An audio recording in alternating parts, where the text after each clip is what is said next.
Dubbaka municipal పరిధిలో నూతనంగా నిర్మిస్తున్న డ్రైనేజీలు, సీసీ రోడ్ల నిర్మాణాలలో నాణ్యత పాటించడం లేదని సిపిఎం పార్టీ నాయకులు ఆరోపించారు. సిద్దిపేట జిల్లా దుబ్బాక మున్సిపల్ పరిధిలో నూతనంగా నిర్మిస్తున్న డ్రైనేజీలు, సీసీ రోడ్ల నిర్మాణాలలో నాణ్యత ప్రమాణాలు పాటించడం లేదని సిపిఎం పార్టీ దుబ్బాక పట్టణ కమిటీ ఆధ్వర్యంలో మున్సిపల్ కమిషనర్ మహేష్ కుమార్ కి వినతి పత్రం అందజేశారు. అనంతరం సిపిఎం పార్టీ సిద్దిపేట జిల్లా కార్యదర్శి వర్గ సభ్యులు జి భాస్కర్ మాట్లాడుతూ దుబ్బాక మున్సిపల్ పరిధిలోని సరస్వతి నగర్ లో బాలికల హై స్కూల్ ప్రహారీ గోడ పక్కన నిర్మాణం చేసిన వెంటనే డ్రైనేజీ సైడ్ వాల్ కూలిపోవడం జరిగిందని, దీనికి నాణ్యత ప్రమాణాలు పాటించకపోవడమే కారణమని విమర్శించారు.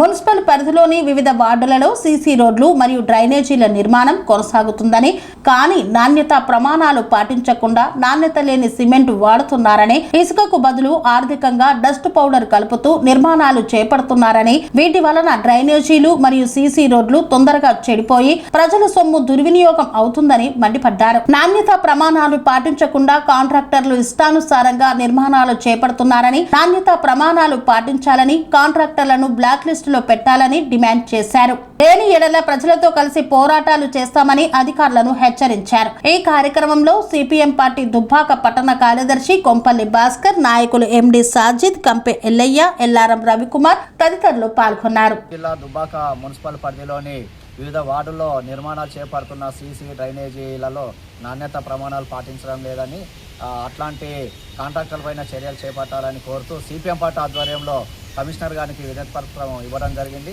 కమిషనర్ గారు వెంటనే స్పందించాలని కోరుకుంటా ఉన్నాం. ముఖ్యంగా సరస్వతి నగర్లోని అక్కడ ఉన్నటువంటి ప్రహారీ గోడ, హై స్కూల్ ప్రహారీ గోడ పక్కపంటి ఉన్నటువంటి డ్రైనేజీ నిర్మాణం వారం రోజులు కాకముందే కొన్ని మీటర్ల పొడవున కూలిపోయినటువంటి పరిస్థితి ఉంది.